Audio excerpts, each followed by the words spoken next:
जय श्री कृष्णा। ओम नमः शिवाय। आप सभी को सादर प्रणाम। आज हम आपके समक्ष कार्तिक मास महात्म्य का 16वां अध्याय करने जा रहे हैं। राजा पृथ्वी ने कहा, नारद जी, यह तो आपने महाप्रभु शंकर की बड़ी अद्भुत कथा सुनाई है। कृपया करके आप यह बताइए कि उस समय राहु उस पुरुष से छूटकर कहाँ गया।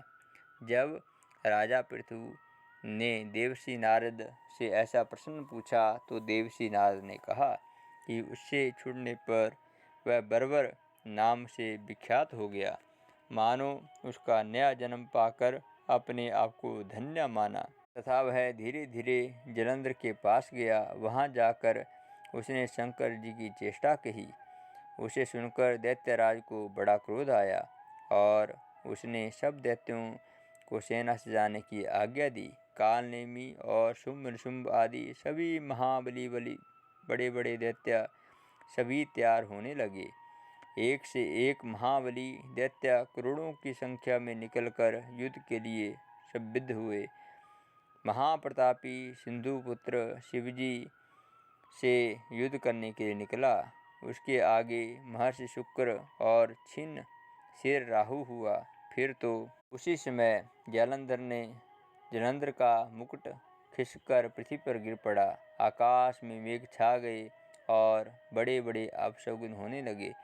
उधर इंद्र आदि सब देवताओं ने एकत्र होकर कैलाश में जाकर शिवजी के पास पहुंचकर सारा वृत्तांत कहा और यह भी कहा कि आपने जलंधर को युद्ध करने के लिए जो भगवान विष्णु को भेजा था वह उसके वशवर्ती हो गए हैं, तथा लक्ष्मी सहित जलंधर भी उनके अधीन होकर उस समय उनके घर में निवास करते हैं।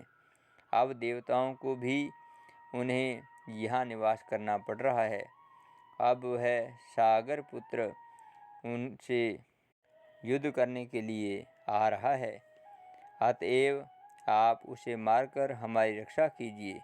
देवताओं से यह सब कुछ सुनकर शंकर जी ने भगवान विष्णु से पूछा, हे ऋषिकेश, युद्ध में आपने जलंधर का संहार क्यों नहीं किया और वैकुंठ को छोड़कर आप उनके घर में कैसे चले गए।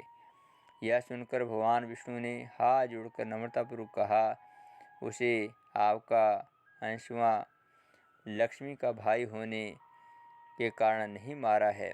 वह बड़ा ही वीर व देवताओं से आया है।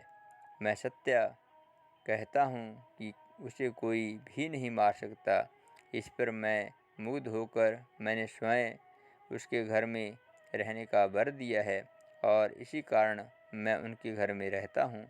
हे सूर्यवर विष्णु, आप यह क्या कहते हैं। उस दैत्य जलंधर को मैं अवश्य मारूंगा, इसमें कुछ संदेह नहीं है। अब आप सब देवता जलंधर को मेरे भय द्वारा मरा हुआ जानकर अपने स्थान को जाइए। जब शंकर जी ने ऐसा कहा तो सब देवता संदेह रहित होकर अपने स्थान को चले गए। ठीक उसी समय पराक्रमी जलंधर अपनी विशाल सेना को लेकर कैलाश पर्वत को घेर कर सिंहनाद करने लगे।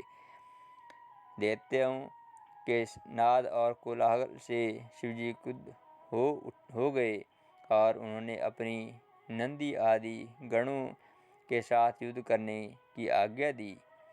कैलाश के समीप भीषण युद्ध होने लगा। दैत्य अनेक प्रकार के अस्त्र शस्त्र बरसाने लगे।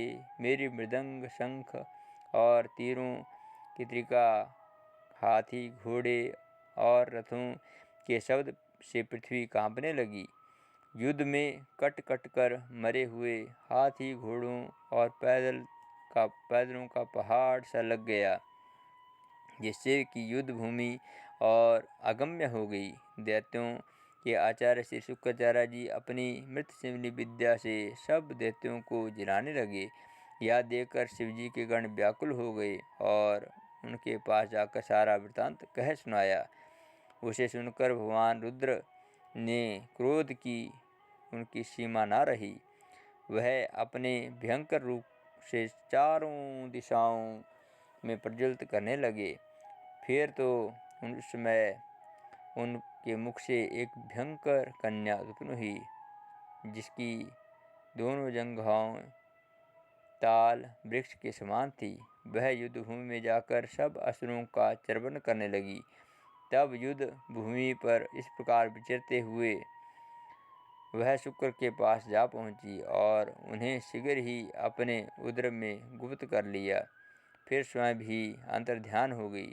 शुक्र के गुप्त हो जाने से दैत्यों के मुख मलिन पड़ गए और वह युद्ध भूमि छोड़कर भाग गए। इस पर शुंभ और निशुंभ तथा काल नेमी आदि सेनापतियों ने अपने भागते हुए वीरों को रोककर शिवगणों पर बड़ा कठिन प्रहार करना आरंभ कर दिया। और ऐसा ही शिवजी के नंदी आदि वीर गणों ने भी, जिनके गणेश और स्वामी कार्तिक भी थे, उन्हीं गणों को रोक कर दैत्यों से भीषण युद्ध करना आरंभ किया। इति कार्तिक महात्म्यः षोडशोऽध्यायः। आप हमारे इस चैनल को अवश्य सब्सक्राइब करें, अपने मित्र परिजनों के साथ इसे शेयर करें, ताकि आपको सनातन धर्म से जुड़ी ही और भी रोचक जानकारी हम लेकर आते रहें। जय श्री कृष्णा। ओम नमः शिवाय।